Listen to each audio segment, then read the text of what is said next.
Hello?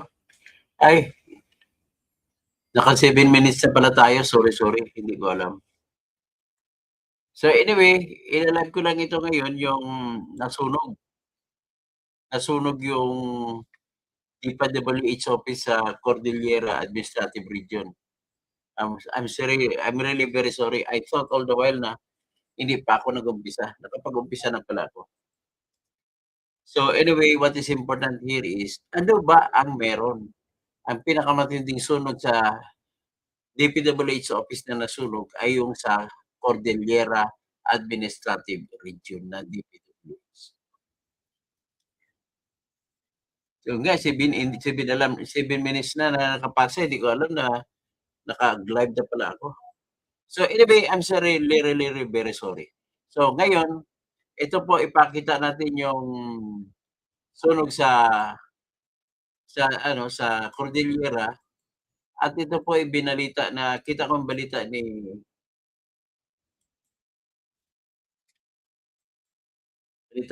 Attorney Libayan. Kaya ikot na lang natin ang kuwan ni Attorney Libayan.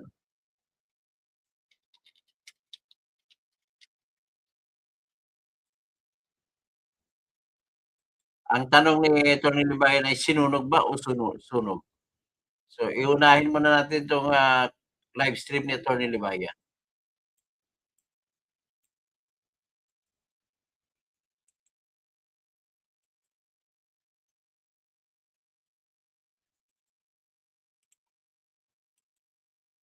Yan. Nagdududa rin si Attorney Libayan. Pakinggan natin si Attorney Libayan.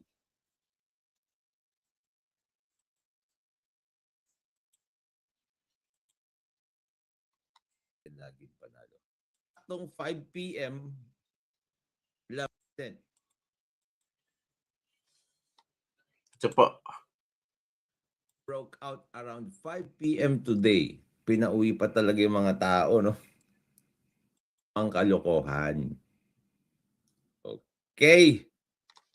Sakit sa ulo nito. Woo! Alright. Ito, mga kabatas natin. Balita.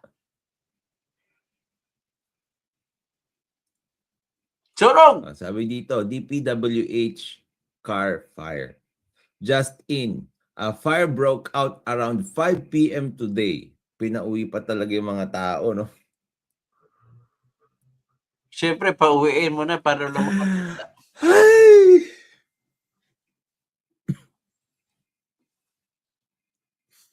Pinauwi pa talaga yung mga tao.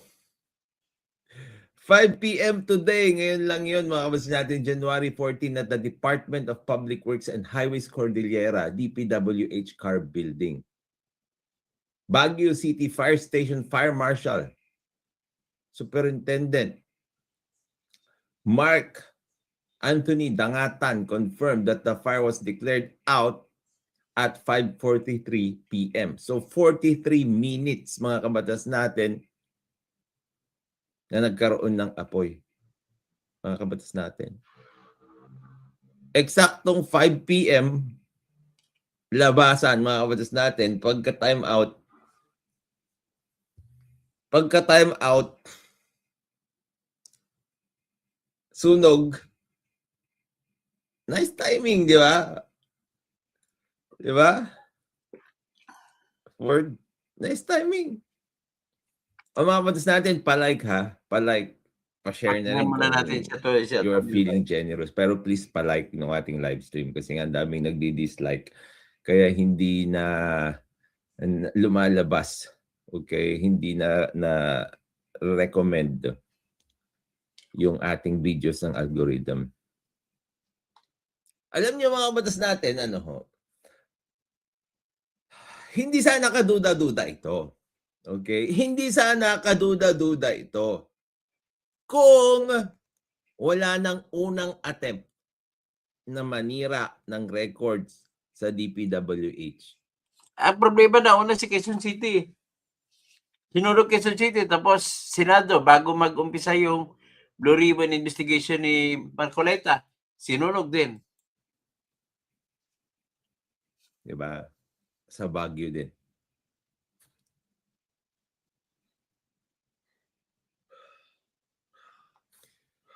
Ay, sabi nung nandiyan sa iya mag-short circuit yung mga appliances pag madami tao kaya nag-wait sila mag-uwian. Correct. Sakto. Pagka time out mo, 5:00, boom, pew, sunog.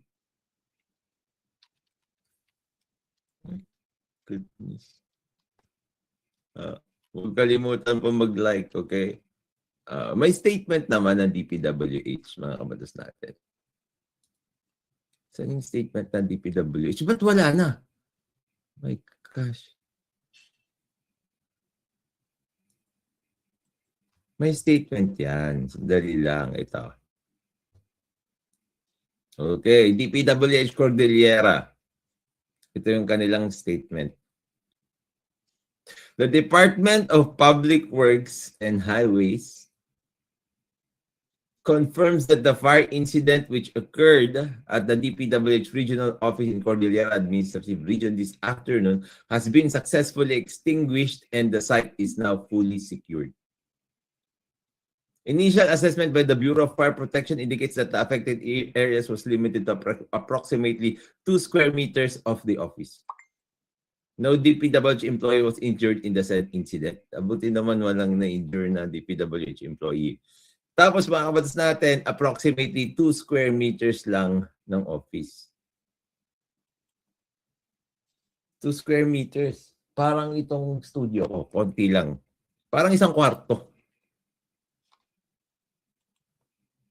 Parang isang maliit na kwarto. Isang maliit na kwarto. The department is currently working in close coordination with the Bureau of Fire Protection and the local government of Baguio City to conduct an immediate and thorough investigation into the cause of the incident. Additional information will be provided by the department as soon as available. Sabi ni No Nonsense, ano kayo masasabi ni Sec Vince? Hot topic to.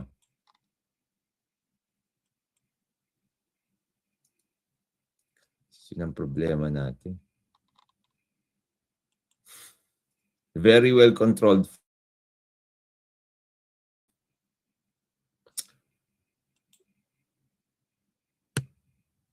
Manok na naman dahilan, faulty wiring. Faulty wiring. Sabi ni Rachel Silado, it has been confirmed. The 4 has been successful.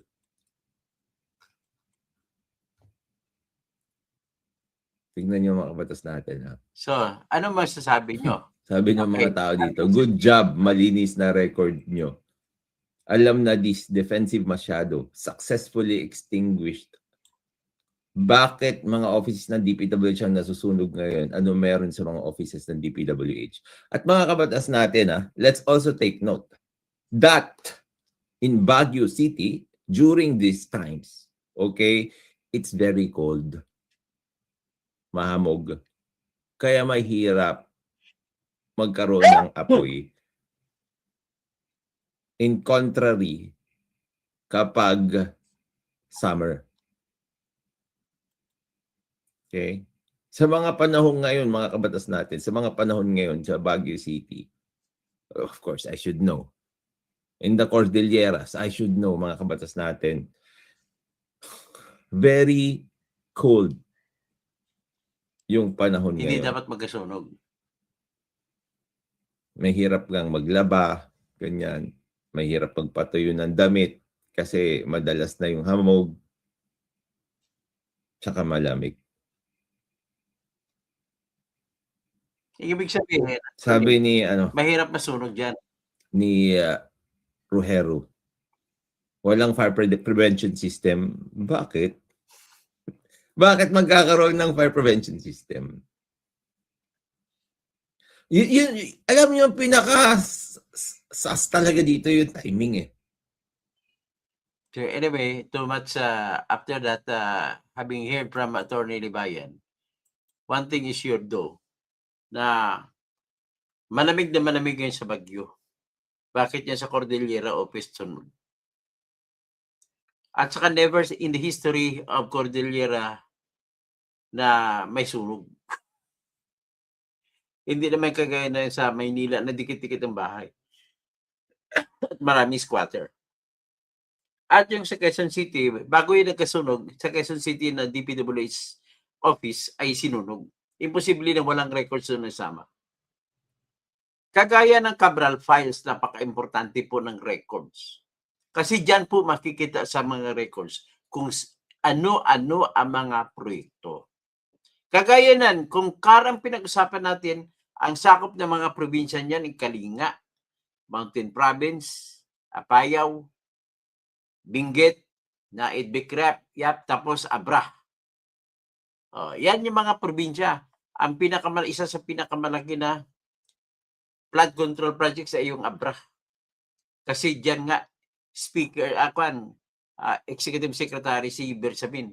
Akalain mo, Chief Justice sa Supreme Court, bumaba siya sa level ng mga walang dangal, opisyal ng mga walang dangal. Sana hindi natin tinanggap ni E.S. Bersamin na wala tuloy ang bagalang sa kanya. Dahil tinanggap niya ganong pwesto, political ang pwesto niya kahit hindi ka tumakbo. Ang nagka-point siya yung politiko.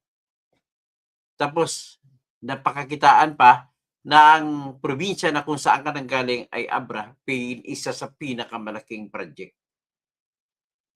Tapos, andyan pa yung apo mo na si pangalan nun, Yusek Bersamin.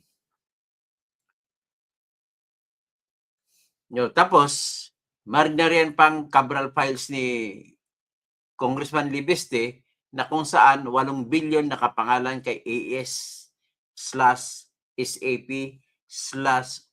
Office of the President. Sino ba yun? Sa'yo ba yun? Executive Secretary Bersamin, sa'yo ba yun? O kay... Pero duda ko kay Bongbong yun.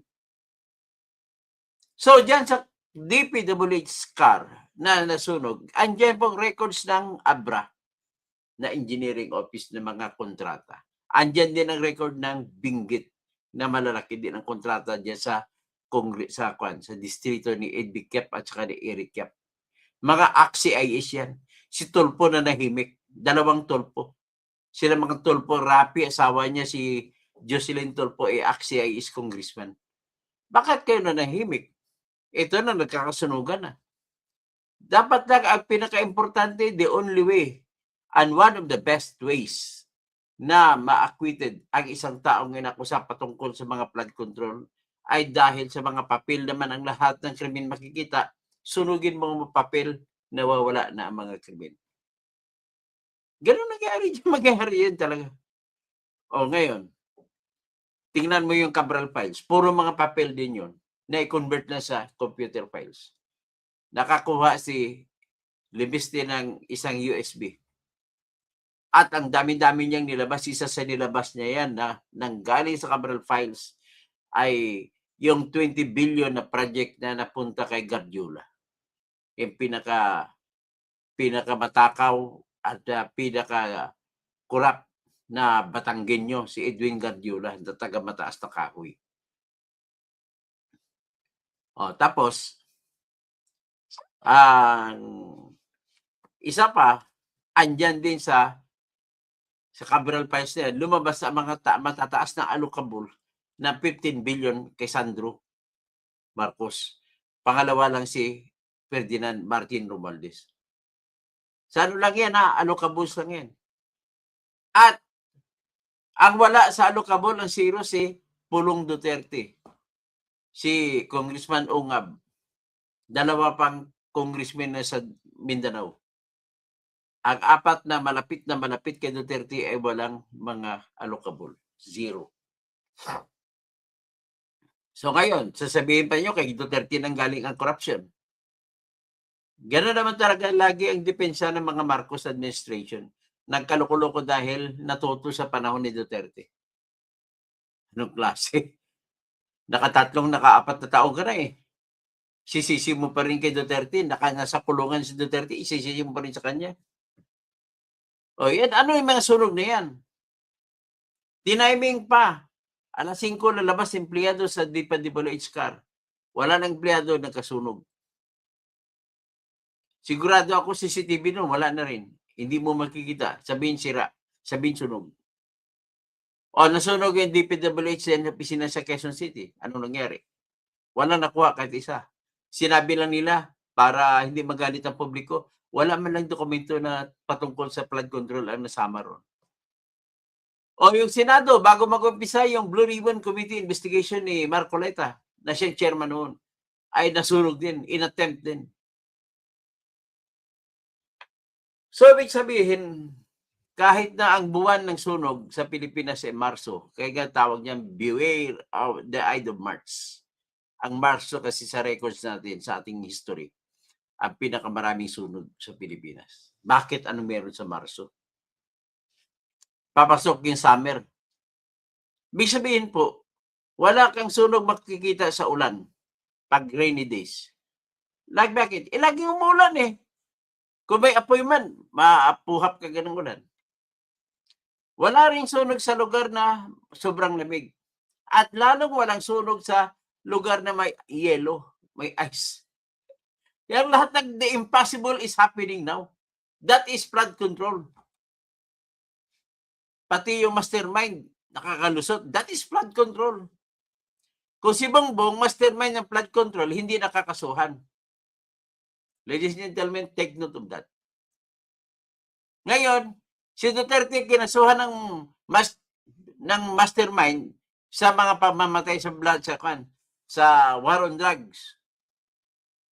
Pero asa ng mga galabay, ni isa walang nakakasuhan sa ICC.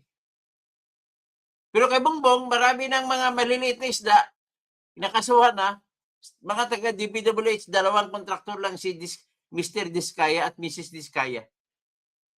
So far, yan na may warrant of arrest.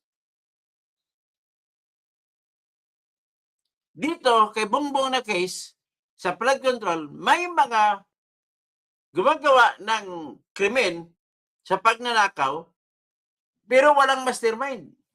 Kay Duterte naman kakaso sa ICC, may mastermind, si Duterte, pero wala yung mga gumagawa ng hindi kinasuhan, walang kinasuhan ng mga mababang tao.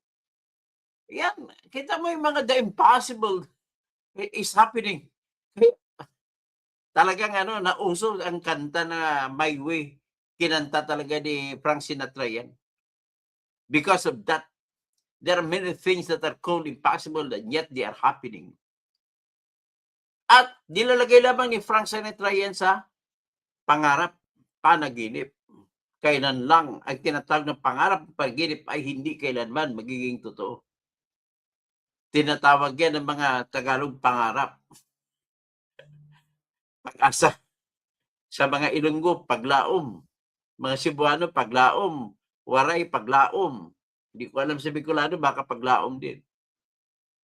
Kung sa Zamboanga, yan ang Latin towns, Latin city natin sa Pilipinas, yung Chabacano, pati sa Ternate, Cavite, Chabacano rin ang salita dyan. Chabacano na halong Tagalog sa Ternate. Chabacano may halong Bisaya dyan sa Zamboanga.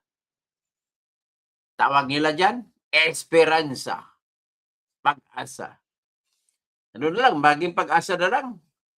Ngayon, ang pinakamaganda talaga, pinakamabisa dyan, nakikita ko which is possible to happen, yung katapusan. Malapit ang katapusan ni Bongbong Marcos sa ayaw niya hindi. Matatapos pag hindi na siya presidente. Kaya, maganda na lang kakanta niya. And now, the end is near. And so I face the final curtain. My friend, I'll state it clear. I'll state my case, of which I'm certain yung case mo is flood control. I've lived a life that's full. I've traveled each and every highway, byway, and more, much more than this. I did it my way. You did it your way, Bongbong. O, paano nito ngayon? O, Attorney Bayan, discoveryhin na lang natin, i-follow up na lang natin itong sunog. Pero, ito naman si Kwan, si Soto, sobrang mapagkunwari si Soto. Wala raw kwenta yung Cabral Files. Bakit natatakot kayo? Salita kasi ng kansida kontra sa Cabral Files. Tapos sasabihin mo ngayon na walang kwenta yan. Huwag na lang pansinin. Kaya sabi ng team, huwag mong pansinin ang naninira sa'yo. Yan. Yan si Soto. Hindi ko lang yung music. Ang sabi niya, wag nang paimbestiga sa kaso sa Cabral kasi isa lang yan, walang kabuluhan at pagkakselang ng oras. Sabi ni Tanda Soto. Sabi naman ng mga netizen, paano walang kabuluhan siya ang pag-asa para malutas ang kaso sa flood control projects. Andiyan nakalagay ang lahat ng ebidensya kung sino humingi ng mga proyekto. Tangina. So, with that, ladies and gentlemen, I'll just call you out. Kaya pagkatapos ng termino niya, kasuhan talaga yan. It's too big. Mapabuli ka na naman, Mr. Bongbong Marcos. Mapabuli kayo ni Kwan. Si Chika, isama mo sa kan, mag-threesome kayo. Sama mo si Lisa. Sergio Kagampang. Loko-loko, kung may evidence ka, kasuhan mo. Ito naman si Bicol, may evidence kasuhan mo. Nasa kanila pong ebidensya, tarantado ka ba? Paano ka makapunta ron? Si Uncle, the final boss. Yun nga. Okay? Tapos si Lindo Nocolan. Parang malabo ako maniwala kung wiring dahilan. Hindi pwede wiring. Talagang sinadya. Taon-taon may inspection ng wiring. Tama po kayo. Taon-taon may inspection yung DPWH pa naman dyan. May mga electrical engineer sila dyan. Wong Satam, Charat, salitang ano to, Thai, hindi ko mabasa. Perny Pinto, okay Tapos Memo 30, Evening Sir Toto. Tapos si June Dubs, baka may sumabog na naman na computer. Si Benz, so John FT, ito ang nasabing walang kwentang attorney dahil may din na rin DDS din. Ano kung DDS? Kung DDS walang kwenta, tarantado kayo. Ang mga BBM na mga fanatic, mga loyalista, yan mga walang kwenta. Yung makadilaw, walang kwenta. Mga BBM, mga pink, walang kwenta. Bakit? Kumampi na kayo sa kawatan na si BBM. Argo, grabe host, baka nasunog mga DPWH offices. Okay, these two shall pass. Kasi kung pero live ito, di ka magkabasa ng comment. Okay lang yan. So anong gusto ni these two shall pass? Pahalagahan po sana ang lahat ng senior citizen. Okay guys, sa akin senior citizen na rin ako. Pero I don't think na dapat ako tatanggap ng ayuda. Kasi bakit magiging negative ang isip ko, ang utak ko pag bigyan ako ng ayuda. Hindi na ako kakayod. Si John C, good evening. Maging matapang lang kayo sa buhay, gumalaw lang. Sigurado, kakampi mo si Lord, mabibigyan ka ng isang kliyente. Understandable. Tapos, Nelson Laher, alam ni Kung bakit nasunog. Itanong natin kay Congressman Eric Yap, bakit nasunog yon? This to shall pass. Okay, hanggang dyan na muna tayo. Mamaya, may babanatan ako, Troll Army. Shut down the feeble BBM blogger named, Ibalit Baby, a while ago. Sino ba di Ibalit Baby? Ibalit Tabi? Ibalita Bay? Hindi ko anong pangalan niya. Kaya matatapos naman kasuhan na yan talaga. Maraming salamat po. Maraming salamat. Abangan na lang susunod.